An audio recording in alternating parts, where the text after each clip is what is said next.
The number of job opportunities are just endless, and we're still seeing daily companies locate to the area or expand, and there's a tremendous need for a skilled workforce.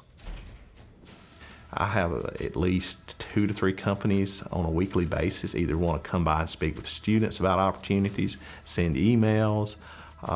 It's just, or call me and say, hey, I need some people, I need people.